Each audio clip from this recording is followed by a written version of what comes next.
You ever wonder why some people seem to have it all together while others are constantly struggling to keep up? It's not luck. It's not talent. It's not even about having more opportunities. It all comes down to one simple thing: control. Control over what you say, control over what you think, control over how you feel, and control over how you manage your resources. Let me tell you something. If you can master your mouth, your mind, your mood, and your money, you can master your life. Most people don't realize that the power to change everything is already inside them, just waiting to be tapped into. But if you don't control these things, they'll control you. These things shape your world. They influence every decision you make, every relationship you build, and every opportunity you either take or miss. Control them, and you control your life. Let them run wild, and you'll find yourself in a place you never wanted to be. So today, we're going to dive into this. We're going to break it down. And when I'm done, you'll walk out of here with a new sense of focus and responsibility over your life. Let's talk about your mouth. When I say control your mouth, I'm not just telling you to hold your tongue when you're angry, although that's important. I'm talking about realizing the power that comes with every word you say. The words you speak are like arrows. You can't take them back once they leave your lips. So many people don't realize this. They talk without thinking, spit out negativity, or gossip without considering the impact. But the truth is, the words that come out of your mouth have the power to shape your life, your relationships, and your future. When you speak, you're not just describing the world around you, you're creating it. The words you use build the foundation of your reality. If you constantly speak about how hard life is, how unfair things are, or how impossible your dreams seem, you are literally creating an environment that reflects those very words. You're putting that energy out into the world, and the world responds. On the flip side, if you speak with faith, if you declare possibility, if you encourage others, you're creating an environment where success and positivity can flourish. Think about the people who inspire you. Do they speak doubt? Do they tear others down? Or do they use their words to uplift, to push forward, and to open doors for themselves and others? That's the kind of power you hold. The power to speak life into any situation. But that power can also do damage if you're reckless. You've got to be deliberate about the words you use. So the next time you're about to speak, stop for a second. Ask yourself, is this going to help the situation or make it worse? Is what I'm about to say based in truth? Or is it based on emotion or frustration? Too often, people let their emotions control their words and they say things they regret. But once it's out there, it's out there. You can apologize, you can try to make things right, but the damage is done. That's why you've got to be intentional about what you say. And here's the thing, this isn't just about how you talk to others, it's about how you talk to yourself. Self-talk is real. The way you speak to yourself, the words you choose, when you think about your own life, your own capabilities, your own future, those words are shaping your reality. If you constantly tell yourself, I can't do this, or I'm not good enough, or it's too hard, guess what? You're going to start believing it. You'll limit yourself because you're feeding your mind the wrong message. You'll begin to act as if those limitations are real, when in fact, they're just a reflection of the negativity you've been speaking. But when you flip the script and start speaking positive, affirming words to yourself, everything changes. When you wake up in the morning and tell yourself, I can handle whatever comes my way, I am more than capable, I deserve success. That's when you begin to build the confidence and mindset you need to move forward. You speak yourself into strength, you speak yourself into courage, and before long, those words become actions, and those actions turn into habits that shape your future. You see, controlling your mouth isn't about silence, it's about being intentional. It's about understanding that every word that leaves your lips is either contributing to your success or setting you back. It's about recognizing that your words have power over your relationships, your opportunities, and even your own self-perception. Look, life will throw challenges at you. That's a guarantee. But when you choose your words carefully, you can navigate those challenges with a sense of control and purpose. When you speak words of wisdom, positivity, and truth, you attract those things into your life. People will start to see you differently. They'll respect you more. They'll come to you for advice because they know you're someone who speaks with intention, someone who uses words as tools for building, not for tearing down. Think of your words as seeds. If you plant seeds of doubt, fear, and negativity, that's what you'll harvest. But if you plant seeds of faith, determination, and positivity, that's what will grow in your life. So be mindful of the seeds you're planting. because you're going to have to live in the garden you create. Too many people spend their time talking about what's wrong, what's missing, or what they don't have. They complain about their circumstances, their jobs, their relationships, and they wonder why things aren't changing. But they're not using the power they already have. They're not speaking life into their situations. They're not taking control of the one thing they can control, their words. If you want to see change in your life, it starts with what you say. Let me give you an example. Think about someone who always talks about how hard life is. Every time you see them, they're complaining about something. What kind of energy are they putting out into the world? What kind of opportunities are they attracting? Not the good kind, that's for sure. Now think about someone who always speaks with hope, someone who talks about solutions instead of problems. You can feel the difference, can't you? That's the power of words. That's the power of controlling your mouth. If you want to be successful, if you want to be a leader, if you want to make a difference in this world, you've got to get your words in check. Stop speaking defeat into your life. Stop saying I can't and start saying I will. Stop talking about what's going wrong and start talking about what's possible. And don't just do this for yourself, do it for the people around you. When you control your mouth, you become a source of strength for others. Your words can lift someone up when they're feeling down. Your words can inspire someone to keep going when they're ready to give up. But if you're reckless with your words, if you're constantly criticizing, complaining, or speaking in anger, you're going to push people away. You're going to create an environment where negativity thrives. And that's not the kind of legacy you want to leave behind. So let's bring it back to this idea of control. You can't control everything in life. You can't control other people's actions. You can't control the circumstances you're born into. And you can't always control the challenges that come your way. But what you can control is your mouth. You can control what you say. You can choose to speak words that empower, uplift, and inspire. You can choose to be deliberate with your words, understanding the power they hold. This isn't just about success, it's about living a life of purpose. It's about recognizing the power you have to create your own reality, to shape the world around you, and to leave a positive impact on the people you meet. Words are a tool. If you use them wisely, they will build a life that reflects your true potential. If you use them carelessly, they will destroy opportunities before they even have a chance to bloom. So the next time you open your mouth, remember this, your words have power, control them, speak with intention, speak life into your future, into your relationships, and into your own self-worth. And watch how the world changes around you. Let's get real about your mind. Your mind is the most powerful tool you have. It's where everything begins. Every action, every decision, every habit you build, it's all rooted in your thoughts. Your mind is where battles are won or lost long before they ever manifest in your life. You've got to understand this, because if you don't control your mind, it will control you. And when you let that happen, you end up living a life that's reactive instead of proactive, driven by fears and doubts instead of purpose and intention. Think about it. Everything you've ever done, good or bad, started with a thought. Whether it was deciding to go after a dream, hitting the gym to get in shape, or even making a mistake, it all started in your head. That's why the saying, as a man thinketh, so is he, is so powerful. It means that your life is shaped by the thoughts you allow to take root in your mind. What you focus on expands. So if your mind is filled with negativity, fear, or doubt, that's the direction your life will head in. But if you fill it with thoughts of growth, possibility, and determination, you'll start moving toward those things instead. Too many people let their minds run wild, letting fear and doubt take control. They worry about what might go wrong, about what people think, or about whether they're good enough. And once those thoughts take hold, they start to spiral. One negative thought turns into another.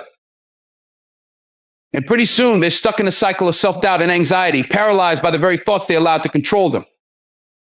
But here's the thing, you don't have to live like that. You can change the narrative playing out in your mind. You can choose to control your thoughts. And when you do, you take control of your life. Let me break it down for you. Controlling your mind isn't about ignoring the hard stuff or pretending that fear doesn't exist. Fear is real. Doubt is real. But what you do with those feelings, that's what makes the difference. Are you going to let fear stop you? Or are you going to acknowledge it and keep moving forward anyway?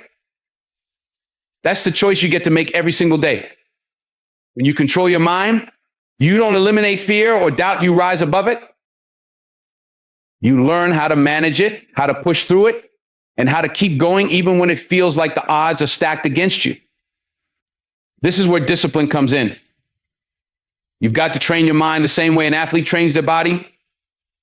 You don't just wake up one day with mental strength. It's built over time with intentionality and effort. You've got to be deliberate about what you allow into your mind.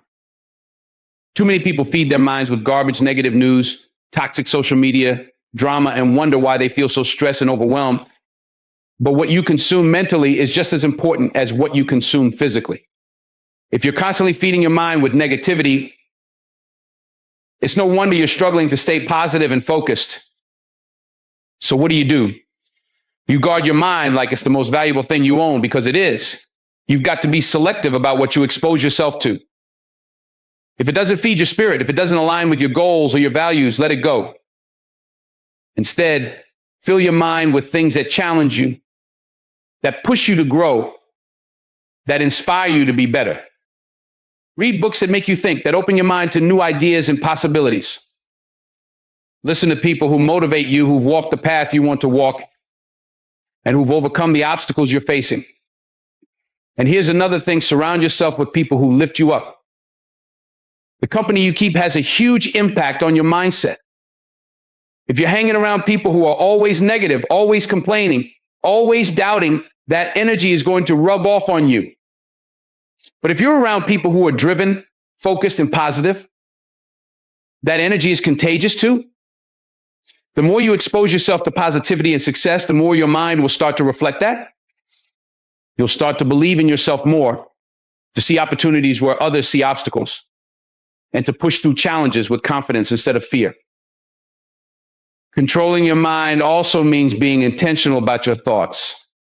When a negative thought creeps in, you've got to catch it, challenge it, and replace it with something better. You can't just let negative thoughts sit there and fester. If you do, they'll take root and grow into something bigger than they ever needed to be. Instead, when you catch yourself thinking, I can't do this, stop and ask yourself, is that really true? What evidence do I have that I can't? Most of the time, you'll realize that those negative thoughts aren't based in reality. They're just your fear talking. So challenge them, flip the script, and replace them with thoughts that serve you. Another powerful tool for controlling your mind is visualization. When you visualize your goals, your dreams, and your success, you train your mind to focus on what you want rather than what you're afraid of.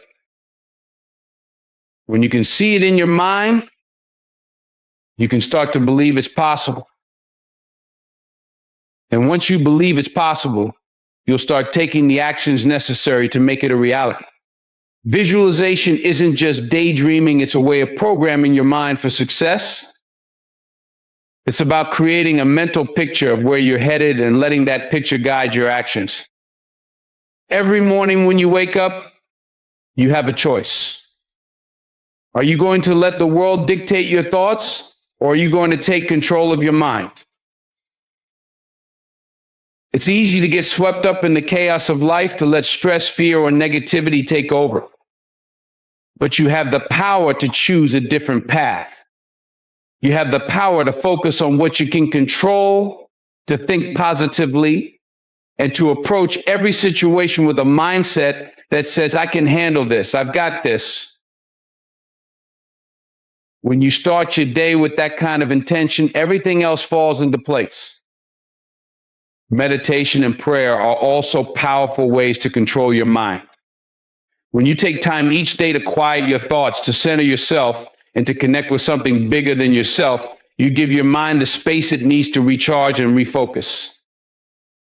Meditation helps you become more aware of your thoughts so you can catch the negative ones before they spiral out of control. Prayer reminds you that you're not in this alone, that you're part of something greater, and that you have the strength to overcome whatever comes your way. The bottom line is this: controlling your mind is a daily practice. It's not something you do once and then forget about. It's a commitment to yourself, to your goals, and to your future. It's about taking responsibility for your thoughts and understanding that they have the power to shape your life.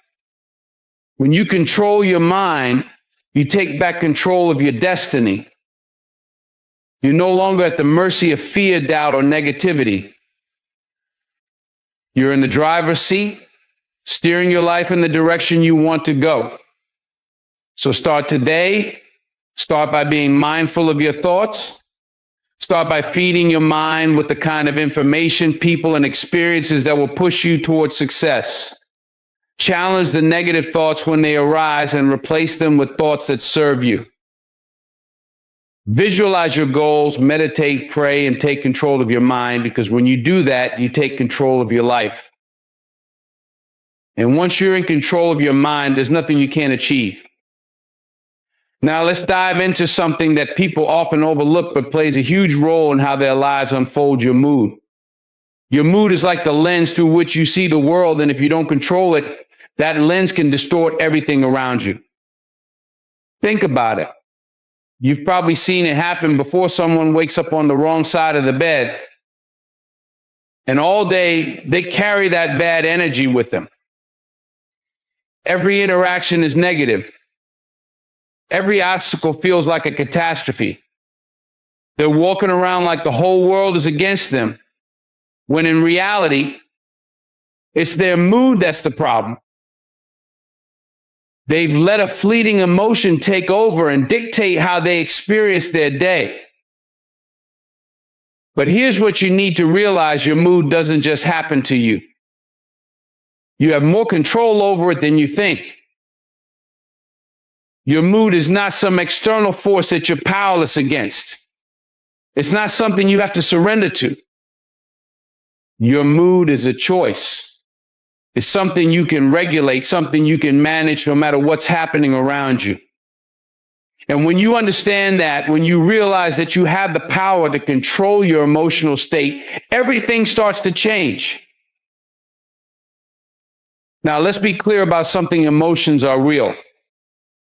I'm not saying you should ignore how you feel. If you're angry, you're angry. If you're sad, you're sad.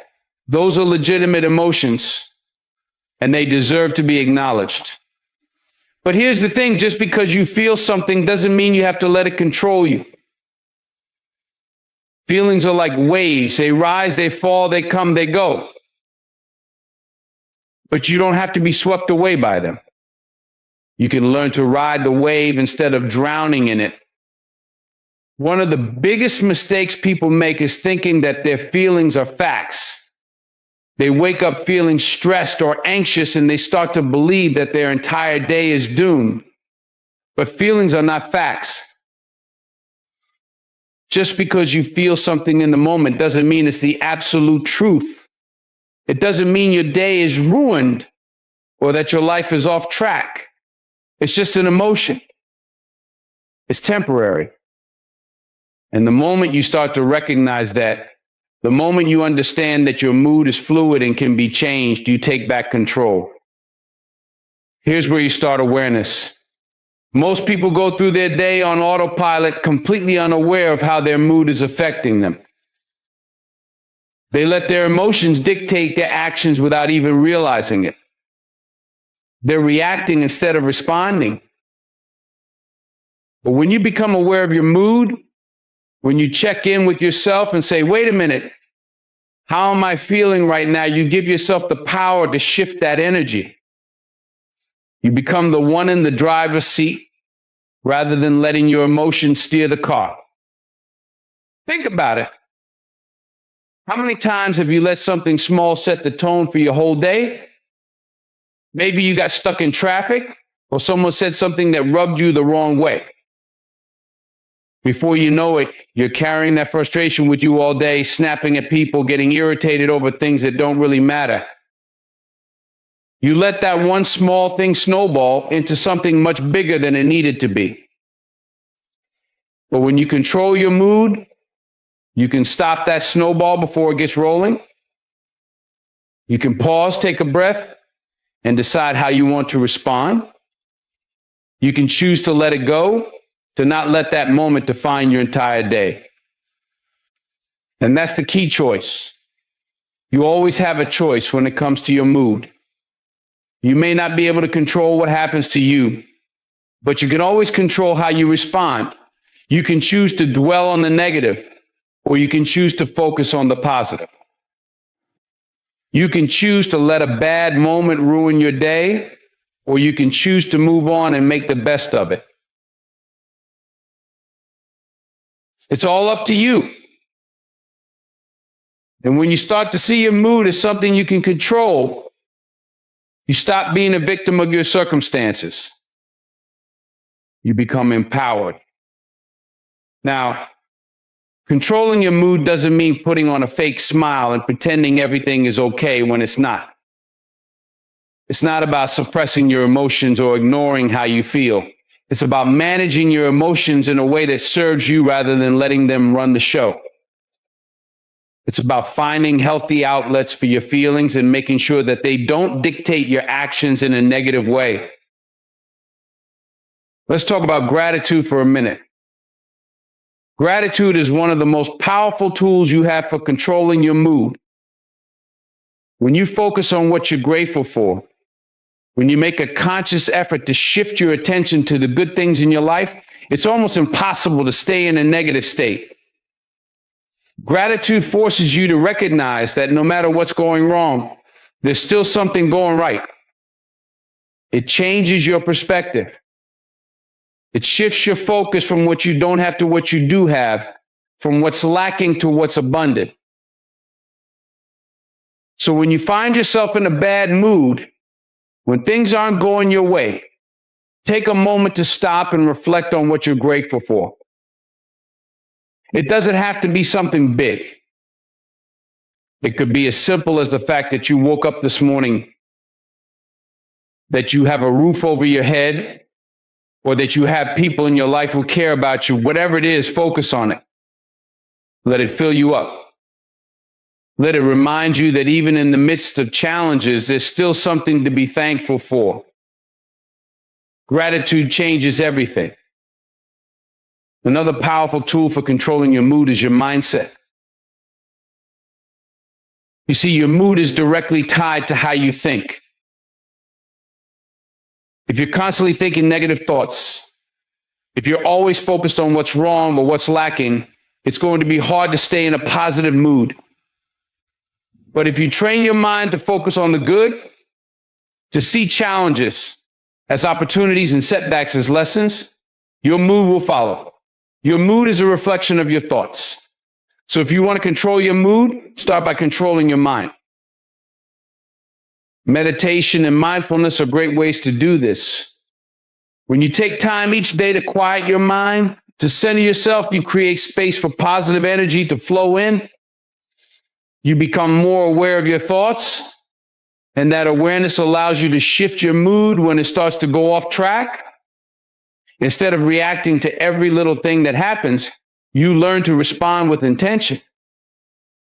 You learn to choose how you feel rather than letting your emotions choose for you. And let's not forget about your energy. Your mood is contagious. The energy you put out into the world will come back to you. If you're walking around with a negative attitude, constantly complaining, constantly focusing on what's wrong, you're going to attract more negativity into your life. But if you're positive, if you're optimistic, if you're grateful, that energy will attract more of the same. People will want to be around you. Opportunities will start to open up. Success will start to come your way. So take control of your mood. Don't let it control you. Don't let a bad morning turn into a bad day, or a bad day turn into a bad week. Recognize that you have the power to shift your energy at any moment. You can choose to be positive. You can choose to be grateful. You can choose to see the good, even in the midst of challenges. And when you do that, you'll start to notice that your life begins to change. Your mood matters. It affects everything you do, from your relationships to your career to your overall happiness. So don't take it lightly. Pay attention to how you're feeling. Check in with yourself regularly. And when you notice that your mood is starting to go off track, take steps to shift it. Breathe, reflect, focus on what's good. Choose gratitude. Choose positivity. Choose to control your mood, because when you do, you take control of your life. And finally, let's talk about money. This one's big, and I don't mean just in terms of dollars and cents. I'm talking about the mindset you have toward money. Money can either be a tool that gives you freedom, or it can be a shackle that ties you down, weighs you down, and keeps you up at night. Too many people are controlled by their money or by the lack of it. They're out here living paycheck to paycheck, wondering how they're going to make ends meet. They're drowning in debt, feeling like they'll never catch a break. They don't have a plan, and because they don't have a plan, they feel powerless. But here's the truth, money, just like anything else in your life, is something you can control. You've just got to be intentional about it. You've got to make the decision to control it instead of letting it control you. First off, let me make something clear. Money is not the root of all evil. You've heard that before, right? People like to throw that around, but they're misquoting it. It's not the money itself that's the problem. It's the love of money. It's when you become obsessed with it, when you start chasing it at all costs, when you're willing to do anything and everything just to get more of it. That's when you get into trouble. But money itself, money is neutral. It's a tool. And how you use that tool, that's what makes a difference. You can use it to build something beautiful, something lasting, something that benefits not just you, but the people around you. Or you can use it recklessly, carelessly, and find yourself in a deeper hole than when you started.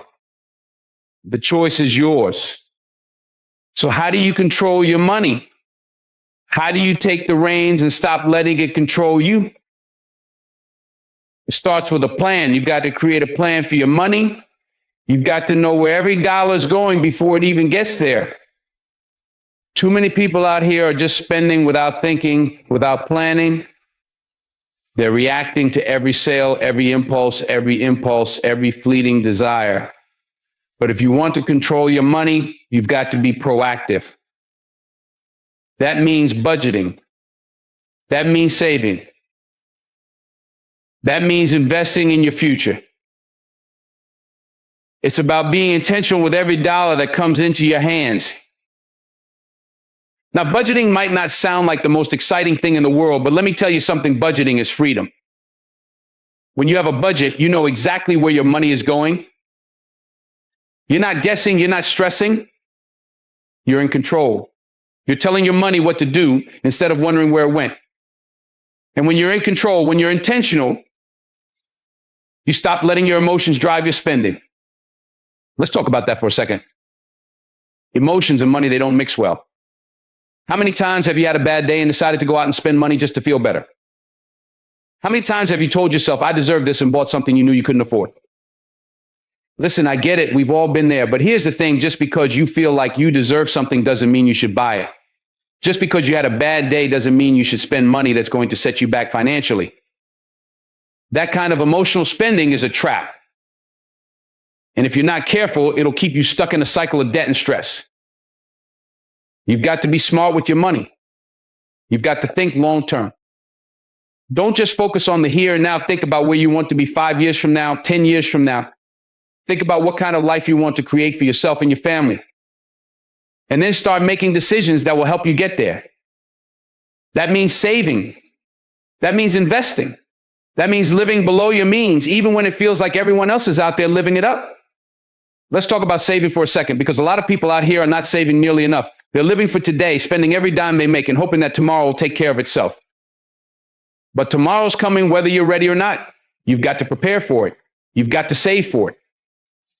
Start by building an emergency fund, something to cover those unexpected expenses that life throws your way. Because let me tell you something, life is going to throw you some curveballs. The car is going to break down. The roof is going to leak. You're going to have medical bills. If you don't have money set aside for those emergencies, you're going to find yourself in a hole that's hard to climb out of. Once you've got your emergency fund in place, start thinking about your future. Start thinking about retirement, about investments, about building wealth that will last. And here's the thing about wealth. It's not about how much you make. It's about how much you keep. It's about building something that lasts. Too many people are focused on making more money, but they're not paying attention to how much they're spending. They're making six figures, but they're living paycheck to paycheck because they're spending it all as soon as it comes in. That's not wealth. Wealth is when you've got something that lasts. Wealth is when you're building a legacy, when you're creating financial freedom for yourself and for the generations that come after you. And let me say this, financial freedom doesn't mean having millions of dollars in the bank. It means being in control of your money instead of your money controlling you. It means living within your means. It means having a plan. It means being intentional about where your money is going and making sure it's working for you, not against you. When you've got financial freedom, you've got options. You can live life on your own terms. You can pursue your passions. You can give back to your community in meaningful ways. You can invest in the things that matter to you. But you'll never get there if you're letting your money run the show. If you're letting your emotions drive your spending. If you're spending more than you're earning. If you don't have a plan. So here's what you need to do. Start by getting clear about where your money is going. Track your spending. Look at every dollar that's coming in and every dollar that's going out. And then create a budget that reflects your priorities. Make sure you're saving. Make sure you're investing. Make sure you're thinking long term, not just about today. And here's the thing, it's never too late to start. I don't care if you're 25 or 55, if you're just starting your career or getting ready to retire. It's never too late to take control of your money. It might take some time. It might take some sacrifice, but it's worth it. Because when you control your money, you're not just building wealth, you're building freedom. And that freedom will allow you to live life on your terms, to pursue your passions, to give back in ways that are meaningful to you. So control your money. Don't let it control you. Be intentional. Be disciplined. Make a plan and stick to it. Because when you do that, you're not just securing your financial future, you're securing your freedom.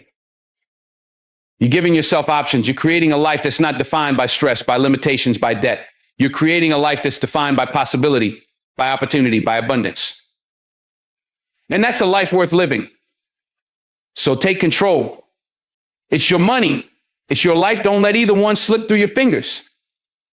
Let's bring it all together now. Control your mouth. Control your mind. Control your mood. Control your money. These are the pillars that will determine the quality of your life. You can't control everything that happens to you, but you can control how you respond to it. And that's where your true power lies. You're not a victim of circumstance. You're not at the mercy of life's ups and downs. You have the power to shape your reality, to create your future, and to live a life that's full of purpose, meaning, and success. But it all starts with taking control. Let's talk about your mouth. The words you speak are more powerful than you realize. You can speak life, or you can speak destruction. Every time you open your mouth, you're making a choice. You're building something up or you're tearing it down. You can build your relationships, your career, your self-esteem with the words you use, or you can sabotage them. When you're intentional about your words, when you speak with purpose, you'll see how much smoother your life runs. You'll notice people respond to you differently. You'll notice doors open for you that would have stayed shut if you were reckless with your words. And it's not just about speaking kindly to others, it's about speaking kindly to yourself. The way you talk to yourself matters. If you keep telling yourself you can't do it, you're not good enough, you'll never succeed, guess what? You'll start believing it. And once you believe it, you'll act on it. So control your mouth, because your words will create the world you live in. Next, control your mind. It's a battlefield, and the war is won or lost up here. Every action you take starts with a thought. Every habit, every decision, every goal you set, it all begins in your mind. If you don't take control of your thoughts, they'll run wild. Doubt, fear, negativity, they'll creep in and take over if you let them. But you don't have to let them. You can choose what you focus on. You can choose to fill your mind with positive, empowering thoughts. You can choose to feed it with knowledge, with inspiration, with faith. And when you do that, you'll find that your actions follow suit. You'll start making better decisions. You'll start pushing yourself harder, reaching higher, going further than you ever thought possible. Because when you control your mind, you control your destiny. Now, control your mood. Too many of us let our emotions dictate how we show up in the world. We let a bad day ruin everything. We let one small setback turn into a big problem. But your mood is your responsibility. You can't always control what happens to you, but you can control how you respond to it. You can choose to shift your perspective. You can choose gratitude over frustration, optimism over despair. And when you make that choice, you'll notice your energy shifts. People are drawn to positive energy. Opportunities are drawn to positive energy. Success is drawn to positive energy. So don't let your emotions run the show. You're the one in control here. And finally, control your money. Money is a tool. It's not something to chase after endlessly, and it's not something to fear. It's something to manage wisely. When you're intentional about how you use it, when you budget, when you save, when you invest, you're setting yourself up for freedom. Financial freedom isn't about being rich. It's about having options. It's about being able to make choices that align with your values and your goals instead of being trapped by debt or limited by a lack of resources. When you control your money, you're not just building wealth, you're building a life that gives you the freedom to pursue your passions, to help others, to live without constant worry. But let me say this, none of this happens overnight. You don't just wake up one day and suddenly have control over everything. It takes time. It takes effort. It takes discipline. And you don't have to be perfect. You don't have to have it all figured out right now. But you do have to start. Start today. Start with one thing. Maybe it's watching what you say. Maybe it's taking control of your thoughts. Maybe it's choosing to be positive even when things aren't going your way. Or maybe it's creating a budget and sticking to it. Whatever it is, take that first step. And then take another. And before you know it, you'll have built a life that's intentional, a life that's meaningful, a life that's yours. And as you do that, as you start taking control of these 4 areas, your mouth, your mind, your mood, and your moody, you'll begin to see a shift. You'll notice that you're not just living day to day, reacting to whatever life throws at you. You're creating your life. You're in the driver's seat. And that's a powerful place to be. But here's the thing. It's not just about you. When you take control of your life, you're also creating a ripple effect. You're inspiring the people around you. You're showing them what's possible. You're lifting them up. Whether it's your family, your friends, your community, when you live with intention, when you take control, you become a leader. You become a light in a world that desperately needs it. So don't wait. Don't sit back and let life happen to you. Take control. Control your mouth, your mind, your mood, and your money. It's not going to be easy. It's not going to be quick, but it will be worth it. And when you look back one day, you'll see that you didn't just live your life, you created it. You shaped it. You owned it. And in doing that, you'll have built something that no one can take away from you. A legacy, a life full of purpose, of meaning, of success. So start today. Take that first step. Control your life because nobody else is going to do it for you. You have the power. The control is in your hands. So what are you going to do with it?